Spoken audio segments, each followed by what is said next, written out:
Good morning, good afternoon, good evening, wherever you are, whatever you're doing, and welcome to another episode of Media Matters by Anfield Index. It's interesting this morning, isn't it? As Liverpool secure a draw in St James's Park. Some see it as 2 points dropped, some see it as a point gained. Basically, Liverpool Twitter seems to be at war this morning, but we are still top of the league and we are still 7 points clear. I'm joined as ever by the renowned and respected David Lynch. And David, I know you did your pod last night and you've had a bit of time to sort of sit on it, let it digest. How are you seeing this right now? Yeah, I just obviously I totally understand that the frustration around when you kind of throw it away that late on, it's really hard to stomach. And but I think sometimes you just have to, it's stupid not to kind of consider the wider context. And the fact is that Liverpool, coming off the back of a tough week, going away to Newcastle is hard anyway. It's another one of those stormy weather. I know that sounds daft to, but they speak about this all the time. That makes away games more difficult. If you're against a team that can be direct, the conditions don't help. And coming into that, and it is a tough game. Arsenal lose there, Man City drop points there. They've beaten Chelsea as well, I believe, this season. I think that's right.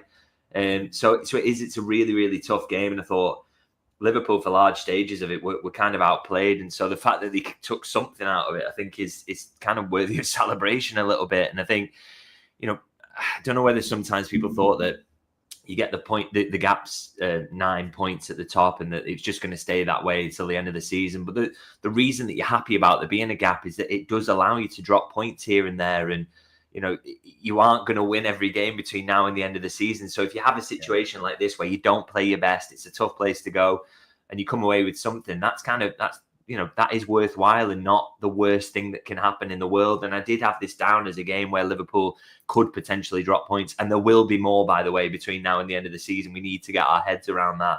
So if one of the ones where you drop points is Newcastle away and it's a tough game where you don't play your best, and you were 5 minutes away from winning it, by the way, then sometimes you just have to accept it. And I thought there were loads of positives still to take from the game, but yes, a few negatives. But I think a lot of those are mitigated by the circumstances. Like I said, the week that Liverpool had, the fact that Newcastle had a free week in the build-up while Liverpool were playing Real Madrid, they were obviously fresher. You could see that.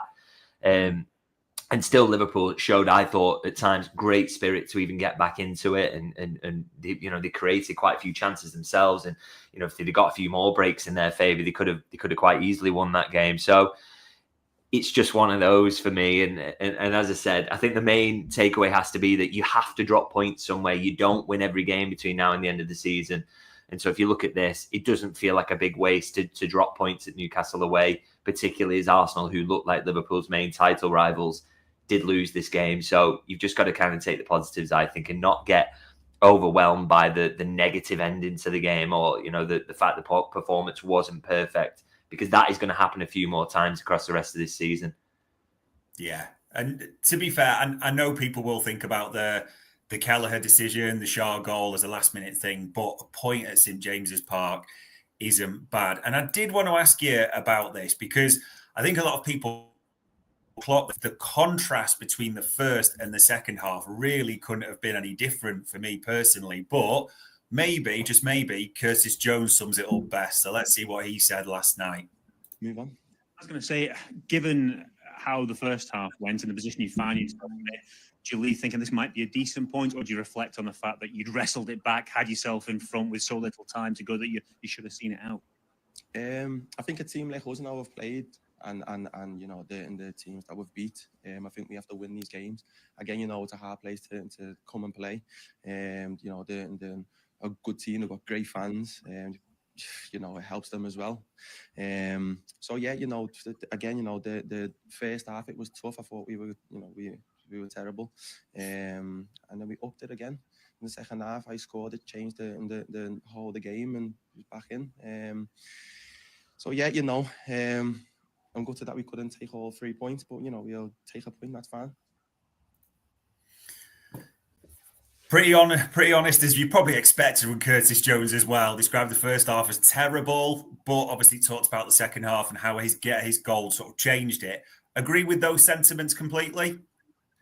Yeah, I think he's right. I thought that first half, it just kind of felt like Liverpool were falling into the same traps over and over. And the amount of times that Gravenberch got his pocket picked in that deeper midfield role, just kind of Liverpool firing passes into him, not kind of realising that, Newcastle is set up for this. They want you to do that. They want to isolate Gravenberch and they want to get him. And that's not criticism of him and his performance, by the way. It was, it's the setup and it's what you're doing, and you've got to kind of be a bit smarter in situations like that.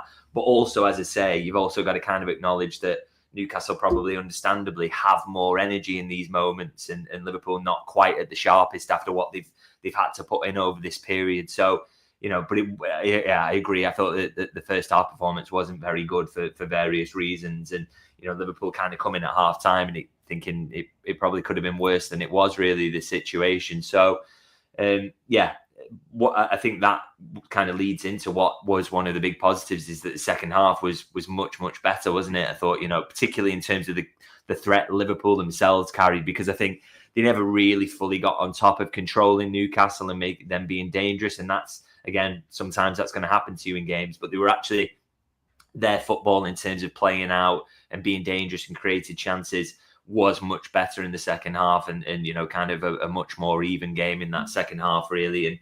And that, again, is another reason that if you give up half the game in the way that Liverpool did, you kind of come away thinking, okay, a point's not too bad, and throwing in all that other mitigation that I mentioned earlier. And it was a vastly improved second half performance. And I think performance-wise, you can kind of come away and just think, okay, well, there were good elements there that they'll take forward. We haven't seen a lot of the negative elements so far. It's going to happen. Just take those positives and move on. And I think that's the way that the team will be treating it. I don't think Arne Slot will be conducting an investigation or an inquest into this one. I just think it's kind of, he'll know some of those things went wrong. He'll be happy with the elements that they were able to fix in the second half and just kind of move on from a tough game with the point that you end up with, especially, feeling that you could have had more as well, were it not for kind of one individual error at the end, which you can't really mitigate for. So, I thought Curtis kind of summed it up perfectly there, really, in terms of how the performance was split into the two halves. Yeah, Arne Slot was similar in his situation as well. Mentioned, to be fair, Newcastle having the extra 24 hours of that extra recovery time, and I do think it really played a part on that. Arne Slot was also asked about Mo Salah, and we're going to wax lyrical very shortly, but let's just listen to what he actually said specifically when asked about Mo Salah last night.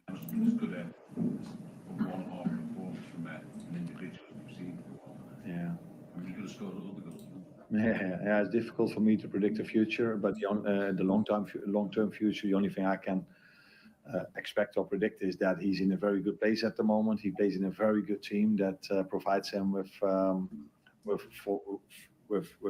good opportunities, and then he's able to do special things. And what makes him, for me, even more special and is that in the first hour you thought like, before we scored the 1-1, you thought like, he's not playing his best game today.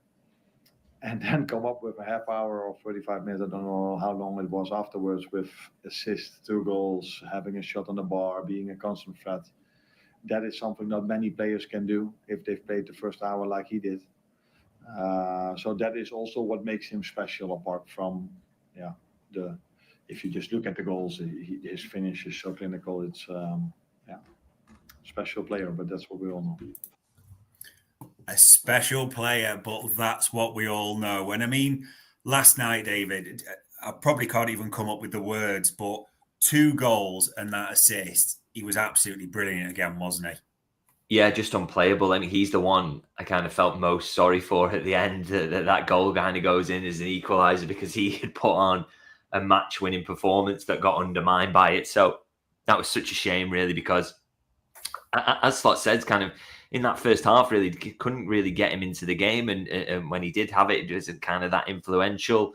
But he just turned it on second half. I mean, it is unplayable form, world class, arguably best player in the world at the moment.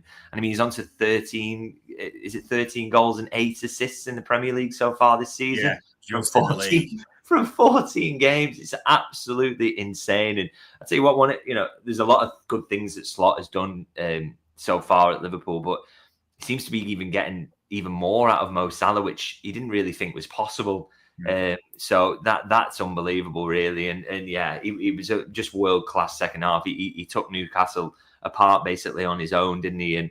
And yeah, it's just a shame that didn't win 3 points. But again, that kind of world class quality is the difference between Liverpool getting 0 points and getting 1 point. So it's a point closer to where Liverpool want to be at the end of the season. So it's not without its value whatsoever, but it would have been nice if that would have won the game. But yeah, either way, he's an absolute freak of a player and a complete joy to watch. Yeah, I think I'd have to have him as the best in the world right now. Everyone talks about Haaland as a pure goal scorer. If anyone's noticed, he's overtaken Haaland in the Premier League stats and put over, double figures of assists up there as well. So absolutely brilliant. No two ways about it. Well, this player as well. Sorry, just to come in on that, that's Haaland as well with 12 goals and just a 1 assist in the Premier League so far this season. So that is the difference. He's just the complete threat, isn't he? He can be the one who finishes it off, but he can set them up just as well. And I thought the one he does tee up for Curtis Jones is such a good ball to squeeze it through that gap, and Curtis just has to run onto it and hit it. And then we saw his assist for Gakpo at the weekend as well against City. He's just out of this world at the moment. And if he stays in this form, Liverpool aren't going to lose many games this season at all because they're guaranteed to score them because he creates and he scores. He's ridiculous form at the moment. Yeah, as long as he stays on this personal mission, everyone is happy at the moment. And we shouldn't miss out this player because we talked about Salah's assist there. Trent, obviously we wanted him starting, but the managing his fitness carefully, comes on and he makes the 2 goals for Salah. Part of the game-changing element for us, wasn't he? Yeah, I thought it was not just the assists as well. I thought, Liverpool's improvement in build-up was a big part of Trent coming on, and he really changed that. They just looked that they were kind of short in the first half, didn't they, in terms of progressing the play. As I said, Gravenberch kept getting caught. And one way out of that trap would have been if they'd have been able to use the right back who's usually there to get them up the pitch. But obviously what they were doing instead is they had to keep going to Gravenberch because ultimately, you've got Quansah at right back who's a bit of a dead end in terms of progression. I mean, he's not a bad passer of the ball at all, but he's more used to the angles that he gets in a central position, whereas at right back, it's kind of closed down for him and he can only go inside. And so, Newcastle were using that and it is kind of discomfort at being out there. So that was a big change into the second half. His Trent was big for that. I mean, 5 passes into the final third, I think he makes, which, just shows how helpful. And then when he gets in those areas as well, he's so creative, isn't he? So, I totally get why he didn't start the game, by the way. And again, that's one of the reasons I think, you can say about Liverpool's performance. He just would have been better if he'd started. But this is the situation they're in. They can't risk him. He's just back from a muscle injury. We know you can have recurrence of those. They've got to take care of him. So I'm kind of glad that they didn't use him in this one and got away with it to the degree of getting a point, I suppose. But he's so crucial and good that he's back in it. And I think he just showed he changed the game completely. And but for that mistake at the end, he would have won it. So he'll absolutely hope now be ready to start the next few in a row and that he's kind of over that injury and which is good news for Liverpool and kind of eases the concerns around those positions. Definitely. And he'll absolutely be bang up for the next one, which we'll be talking about shortly as well. And it would be remiss of us to kind of ignore everything that happened last night. Because, it's unusual for a start for Liverpool to concede 3 goals. How many games that's taken in the Premier League to get there? I suppose, in simple terms, David, was the one part at any time you think where Quansah's struggling at right back, just switch him and Gomez over. They seem more natural in those positions. And in fact, it kind of got ignored a bit that it won't be a game Quansah looks back on with great favour, but he actually looked better when he moved to centre-back with those changes as well. Were you surprised Slot didn't do the switch over at any time? Yeah, I guess why he's doing it is because he wants to keep that consistent partnership between Gomez and Van Dijk and kind of build that up and get them back used to playing together. So, I guess I understand why he's doing it because he doesn't want to disrupt in 2 positions. But I think for me, I actually didn't think Quansah did too bad defensively in the game. I know he got some criticism, but I thought even at right back, he was fine there. His biggest problem was on the ball and progressing it. I just think he looked really uncomfortable in certain positions that he's not used to taking up. So That was his biggest problem. And I just thought Joe Gomez didn't have a very good game, full stop. So I think even if he was at right back, maybe he would have struggled a little bit. So, but I see what you mean. It kind of, felt like it took away from both of them really in terms of where, it probably, if he'd had his time again, would Slot have changed it? I'm not really sure, but yeah, it's a tough one with that. But yeah, I didn't think either were kind of fantastic. But again, I just still think some of that mitigation is there in terms of, the weather, the Newcastle energy. They've got so many runners of high quality who'll get in behind to those spaces. Anthony Gordon operates over there. You see Isak wants to run into that channel quite a lot. So they had a lot to do and it was kind of difficult for them. But, I just think sometimes these things are going to happen. You're going to have games like this where, it's difficult or whatever, and you've got runners going in behind you and your midfield aren't offering much protection or putting sufficient pressure on the ball, so you constantly look like you're getting caught out. So I thought a lot of it was kind of systemic, as well as kind of Gomez not having his best game and Quansah looking uncomfortable on that right side. But again, it's just one of those. I've seen so many good performances from both that I'm just kind of willing to write that off and say that this doesn't massively concern me. I don't think they'll be like that in the next game. You saw Quansah come on against City and completely shut them out. I thought Gomez was fantastic against City. So, performances like that can happen. And yeah, it's quite easy for me to kind of write that one off and just say it was a really tough evening, which it was. Yeah, no two ways about it. And probably one player who I do feel for, because Caoimhin Kelleher will be absolutely gutted in that changing room later on, because he gets Joe Gomez out of jail big time, doesn't he, against Anthony Gordon with that one-on-one save. And I've no doubt he's probably just replaying that cross and thinking, why didn't I just tip it out, do something with it? It just happens, though. And by the way, Shah probably only scores that one time out of 100 from that angle as well, doesn't he? Yeah, it's absolutely outrageous finish. Fair play to him, and that's it. It's one of those you can just get away with those sometimes, can't you? And nobody ever talks about it again. I did think Kelleher kind of struggled all game, really. I mean, there is that save, as you say, when Gomez makes the error and Gordon gets in behind. But I think if Kelleher kind of looks back at the other two goals, I think he probably has some regrets. He looks a bit planted for the Isak one.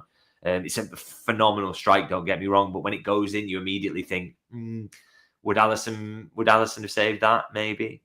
Just not used to him getting beat from that sort of distance. So, and he, like I say, he looked at it planted when the strike was taken, as good a hit as it was, and Christ, we can't take away from that.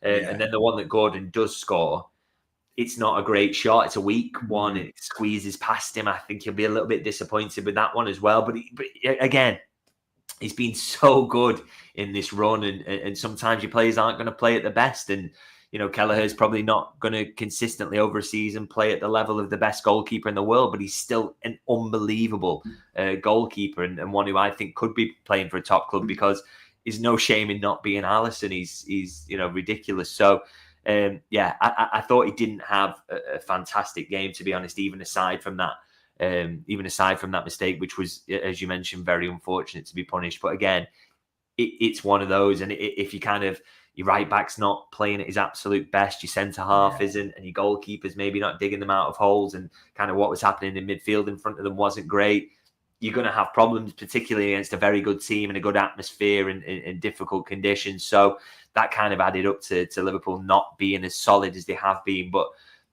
as I say, you can just kind of look at this as kind of a one-off, and it's not been a consistent theme this season. You're gonna have games where you don't play particularly well, and you've got to kind of accept that.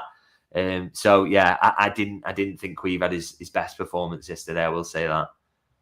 Yeah, absolutely. It will be interesting to see how long for Alisson is back at the same time as well. And this player, the frustration last night with Darwin Nunez from a lot of fans was evident. And I'll be honest, I can kind of see why. Funnily enough, I don't actually blame him, because people are putting it at that missed chance. I actually thought Cody Gakpo should have just headed it into an empty net, and I don't think he could reach it full stretch. So I'm not blaming him for that. However, the link-up play, the shot that he misses as well, did this feel almost reminiscent of that Bologna game? Maybe a bit worse even. he completed more passes than in the Bologna game. I think he's around sort of 66%, which I think Bologna is 33% or something like that. So there's an improvement there. But he wasn't very good, was he? I think, I think the thing that he's been doing better is the build-up has been much sharper recently. His pressing's been fantastic. And he hasn't been missing chances because he hasn't really been given chances. Yeah. So he kind of took that negative side of his game away. But what we saw yesterday was the build-up wasn't great. He still pressed really, really hard, but build-up wasn't great. And then he did get chances and he missed them in a game where Liverpool dropped points. And I just think with Nunez, I've kind of been in this camp for a while, really. He has shown some improvement, and I think the manager's getting the most out of him at the moment. But it's been obvious for ages now, hasn't it, that he's not going to be a long-term option for Liverpool at centre forward. And if he's happy being backup, then maybe he does stick around a little bit longer. But I just wouldn't be massively surprised if he comes to the end of this season and he's sold, because I think he'll want to play regularly and he can go and do that elsewhere. And he just wouldn't have if Jota was fit. And he's just not a good tactical fit for Liverpool. But I also just don't think he's of the level.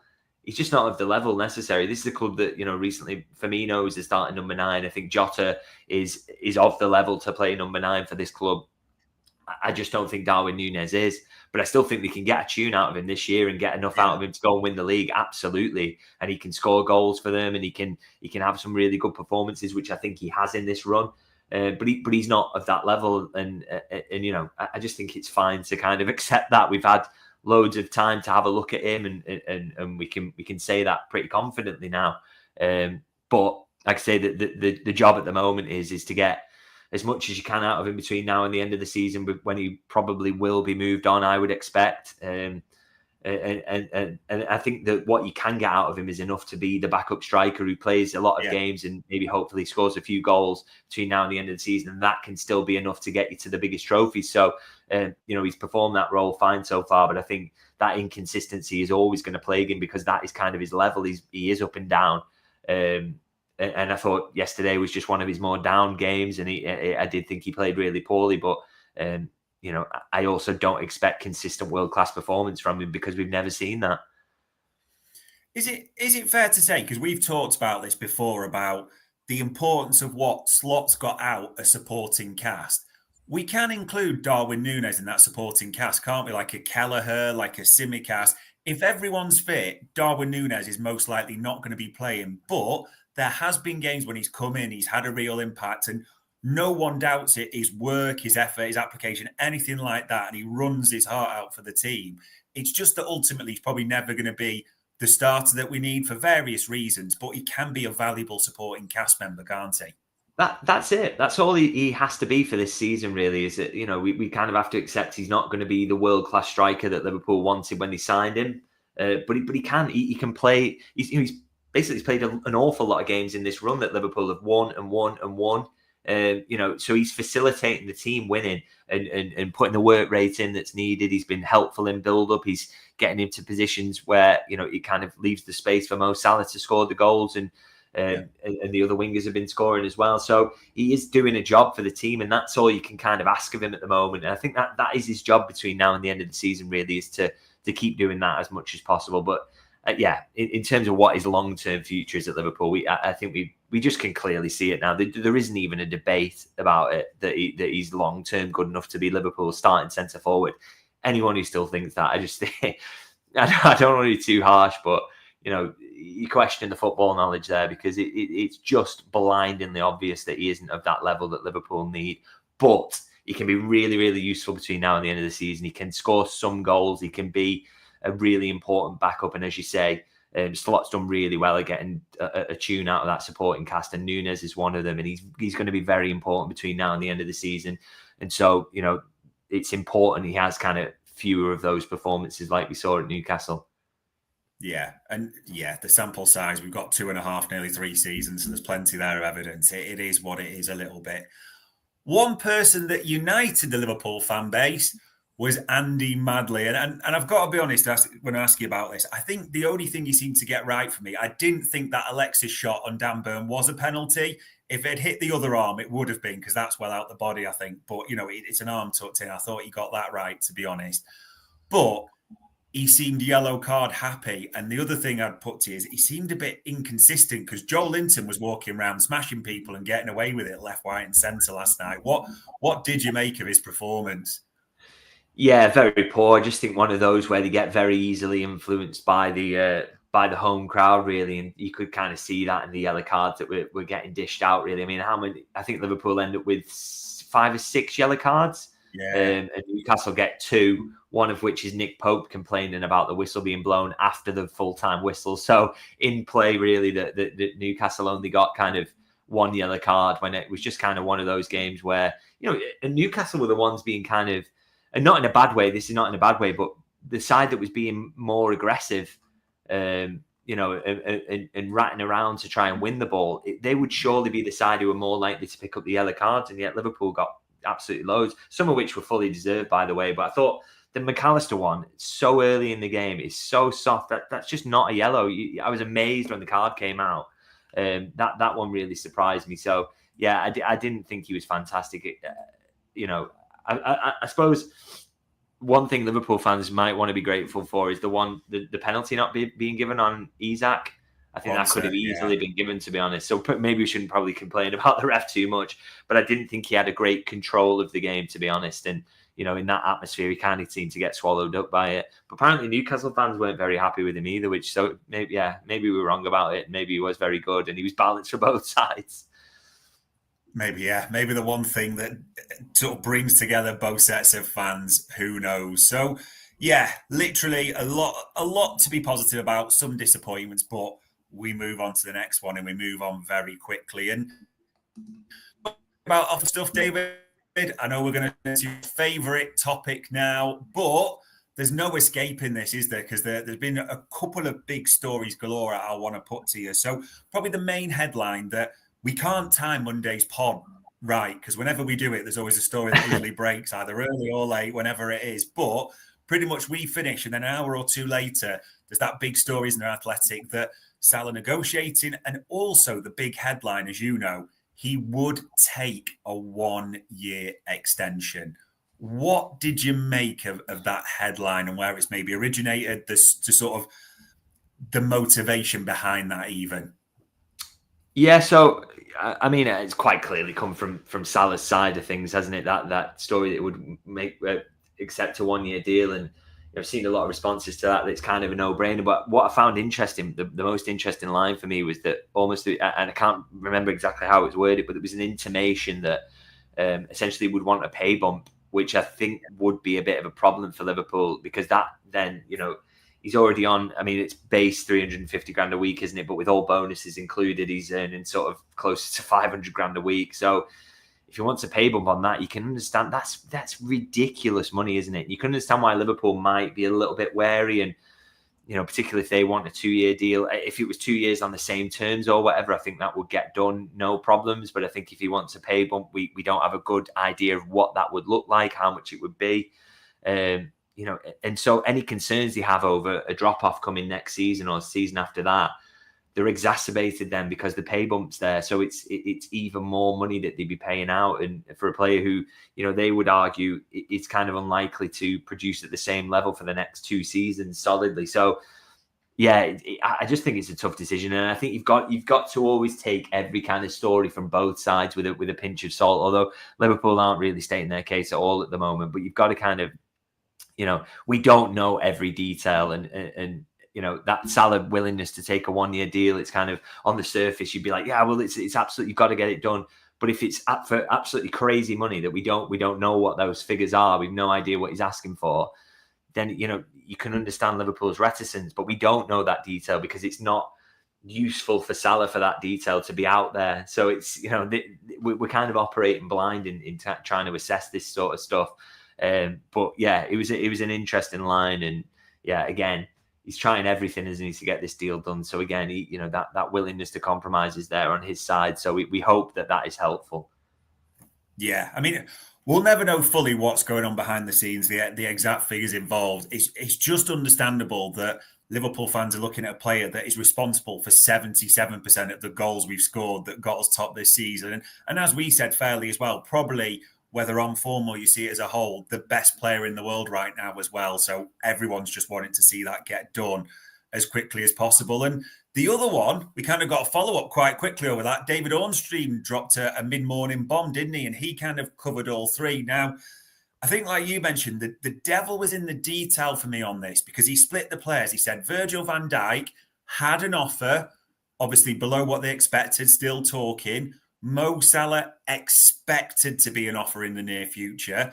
And then Trent was kind of, they're still talking, no mention of an offer whatsoever. Did you kind of see that as and obviously being respectful, David Ornstein's well-known, well-respected in the industry. Did you see that as any more of a story or all part of the sort of dance of the whole thing as well? Yeah, I mean, it gives us a small insight into kind of where they're up to with the three. It's interesting to know that Virgil had finally had an offer and it turned it down. So I suppose that makes you feel the further down the line with that one. And again, we sort of spoke about that one, didn't we, as one of the ones that probably the easiest of the three to get done, or the one you'd expect to be most straightforward. So it kind of tallies with that, I suppose. But yeah, I guess just gives us a little snapshot of kind of what stage all this is up to, and that they are progressing, that things are getting done. That is probably nice to know that if people were getting concerned that no offers had been made or, you know, weren't anywhere near. So yeah, I suppose we're getting every little beat of this process, and we're learning every little aspect that's going on. I would love just to hear about it when it was done, to be honest, but you know, we are where we are. But yeah, it's just another story, isn't it, building around that. And the one reason I kind of just want these to get done one way or another is just I can't bear to read about them anymore. You know, there should be more focus on the football and the position Liverpool are in, the job that Arne Slot is doing, the football Salah's playing outside of his contract. You know, I wish there was a little bit more focus on that, but it is what it is. And yeah, hopefully these updates that we've got show that they're getting a little bit closer to finally getting these sealed. Yeah, definitely. And it's kind of contract related, but naturally I wanted to play you the clip that Arne Slot, I know you were there at the press conference anyway, but it's more just for the people that hadn't seen. Arne Slot did get asked the question about January specifically. So let's see what he said in detail. We are having discussions every day, no matter if there's a window coming up or not. So we always talk about the team, which players we like, which players are maybe not in the best place. Fortunately, we talk more about the ones that do well, because almost all of them do really well. And yeah, it is a bit of a worry that 3 defenders are out at the moment. But the good thing is, if the windows opens, the defenders are back. So I've said many times in the beginning of this season, I'm so happy with the squad we are having. And that's not to say if there will be a chance in the market. This club has always shown that they are going for it. That's also what we did with the goalkeeper, which is not even with us at the moment, but we felt it was a chance for us to do it. So that is where this club is known for, and these people like Richard and Michael Edwards are known for. But we are mainly focused now on Newcastle, on Everton, and all these 9 games that are coming up. Interesting. And I'm really seeing mixed reaction to this. I'm seeing people like, there is hope there. There's a real chance. I've also seen like, no, that's just like this summer. We're going to sign no one. Even maybe a more moderate, like it's going to be opportunistic style as well. You were in the room. What did you take from what Arne Slot said? I just don't think you can read that much into it. Ultimately, and this is always how it's going to work. If Liverpool see a player is available who can improve their squad, they will go for them. If you know, everything is lined up for that to happen in terms of, do you think the value is there? Do you think the player is good enough to make a difference? The player wants to come, then they'll go and do it. And it's literally as simple as that. It's the same approach they've had in every window under FSG. You know, if Zubimendi said he wanted to come in January, they would go for it. If not, have they sourced an alternative who they think is good enough? Are they available? Is their club willing to sell? You know, that's how they operate. So, you know, I think it would be foolish to go either way on this in terms of saying Liverpool aren't going to make a signing in January or Liverpool are definitely going to make a signing in January. If that right player is available in the position where they feel that they can strengthen and they feel that they need something more, then they will go for it. It's literally as simple as that. And I think Slot is basically running that line of not ruling anything out, but not ruling anything in either, and kind of just seeing what's out there, and those conversations are ongoing. So, I absolutely, and I think I've been consistent on this in saying that there is a chance of Liverpool making a signing there, but we have to see whether that player is available, and it's very, very hard to know that. Yeah, fingers crossed there is activity. And there you go. We love Lynchy, if I can be supposed to. I dig it. There you go. Popular, even on the outfits there as well. I mean, we've talked about this to death. We both love a midfielder. We both said before it would make a huge difference, we think. And I think even last night, Ryan Gravenberch looked a bit tired. You just thought an extra body would have made such a huge difference. To go a different way this time, because he talked about I love my squad, but Endo didn't get a single minute last night where you thought maybe if any time we could do with someone who can, put the foot in, a physical element there as well. Tyler Morton the same. Is there any part of you is thinking that Liverpool might just be, no, we're shutting shop that way. We're not going to let people out the squad because of how we're fighting on all these fronts where we are. Do you think that will play a part despite if these players want to go or not?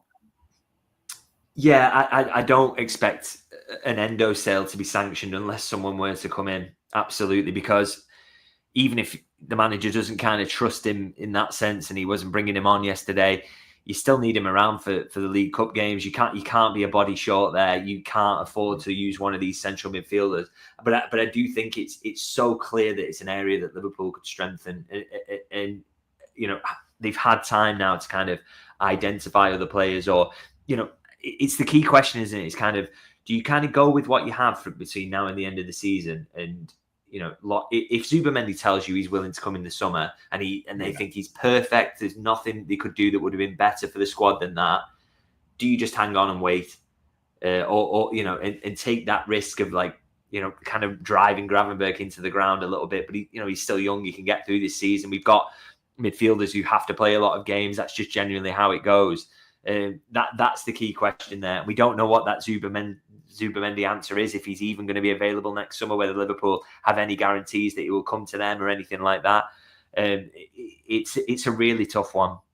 But I think I can absolutely confidently say that they wouldn't let an Endo go now in the January that's coming up unless they were to get a replacement there in midfield. And that's not because the manager loves him. It's not because he's going to play a lot of minutes. It's because that those League Cup games are there, the FA Cup games where they absolutely have to rest Gravenberch at the moment and he can't afford to use him. And they are games of lesser importance. So, yeah, I think they'll keep those players around if with the feeling that they need them for the less important games, not because necessarily they're going to get used. But it does just show you midfield is an area where they clearly need another body who he trusts. Yeah, it just feels like it would make such a huge difference. And as you said, there's reward to it if it works, but there's a big risk by not bringing someone in January as well. So we'll see what happens as that develops. But in the short term, there is a massive game on Saturday, the 12:30 kickoff across Stanley Park at Goodison. I mean, this is always a huge game anyway. It's the derby, the bragging rights, everything that goes into that. After last night, where we are in the table, sort of the whole backstory to this, does it feel even bigger somehow Saturday? Yeah, I think. Look, if you come away from this week with 4 points, that's not too bad at all. I think you're kind of happy with that, and you say that's a good week's work, really, from 2 tough away games. Ending up with the point at Newcastle, it won't feel too bad if you follow it up by winning to Everton. And the fact is, this, in theory, is a much less difficult away game. I know it's Everton and Liverpool have struggled there down the years, but in terms of the quality of the two sides, this should be much more straightforward. This is a much more winnable game, and so Liverpool should be going there thinking that they should do that. I mean, they could have beat Newcastle, and they were unfortunate not to in the end. But also probably maybe a bit fortunate to still be in it at that point and still in front. So, and you can kind of take that to come away from the point. So it would make that point much better if Liverpool go and win it. And obviously Everton have picked up a little bit of form there, but I would also say that they scored 4 goals from 1 XG yesterday against Wolves. So it's hardly like they're absolutely flying. I think they just got a bit of variance in their favour in that game. So it's a game that Liverpool can win and should win. And it'll make the Newcastle draw better. And I also think it's really important that they go there. And this is an area that Slot shows he can kind of improve on Jurgen Klopp, because I thought Klopp was he just didn't do very well in these games at Goodison Park, generally speaking. Obviously, 2 wins, one of them a bit of a thumping win, but the other one, it's that lucky one they get at the end, isn't it, for where Mane taps it in. So generally not played very well in these games. And I think it's time for Liverpool to go there and dominate the ball and look dangerous and not be kind of get dragged down to Everton's level or get involved in that physical battle. You know, I want to see more from Liverpool in this game. And if they do win, it feels like a good week off the back of a very big week prior to that. And then you think you're kind of back on track and massive favourites for the title again. Well, the massive favourites anyway, but yeah. Yeah, everything seems right again, so to speak. And probably helped a little bit by the fact that Everton, unlike Newcastle, are not having that rest. They are literally playing Wednesday and then going into it Saturday morning like us. So hopefully that plays a factor. Lineup-wise, I mean, we know McAllister's out. And in fact, Alexis McAllister suspended for this game. I think he's suspended for Girona. So he does get a little bit of a break, whether wanted or not, naturally. Are you expecting much rotation? Are you thinking that, look, I'm looking at the players who are coming on, like Trent, Diaz, Szoboszlai, natural to come in there?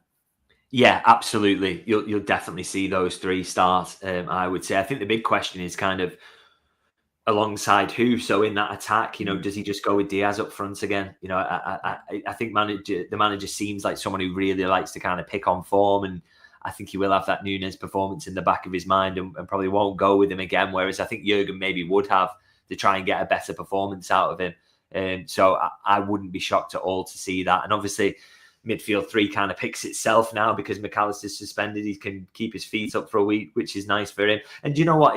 Maybe that's not a bad thing as well. You know, every player needs a rest, and sometimes this one's going to be enforced. He's going to get a week off now. I don't think it's the worst thing in the world for him if Liverpool can get through these games. And I also think there's a chance for rotation against Girona anyway. You know, I think Liverpool have got a chance to kind of mix it up there. I would certainly like to see that, to be honest. So yeah, I think there's going to be a few enforced changes. Not an awful lot Liverpool can do at the back except bring Trent in, but that already makes them better as well. So yeah, it should be kind of a stronger looking side we see, I think, from the start of this game, and a game that Liverpool are much more likely to win anyway. So I just want to see the performance match that and put this Newcastle result to bed and the performance in general, get back on track. And then if you get a decent win in the derby, still 7 points clear, then everybody's kind of happy again. And also it kind of, it's the game that starts the weekend as well. So, you get the points on board early. Just piles that little bit of pressure on Arsenal, doesn't it, to go and get the job done in their game. So that's always helpful. Yeah, definitely. And then we can just watch and not worry too much. So fingers crossed that is the case. And there we are, ladies and gents. Hopefully that felt cathartic talking about Newcastle. Hopefully we're feeling a bit buoyant with the derby coming up on Saturday. So as ever, all it leaves me to say, David, for the time, the insight and the answers, it's much appreciated. No, thanks for having me. And I do want to just say to everyone, don't feel too downbeat about being 7 points clear in the Premier League title race after playing a game at a very good Newcastle side away from home who took a lot of scalps. I think people should just be a bit more relaxed and hopefully go into Saturday and get a win. And hopefully that'll cheer everybody up. Yeah, there's a lot more twists and turns, no doubt. But there we are, ladies and gents. On the 5th of December, that was another Media Matters for Anfield Index.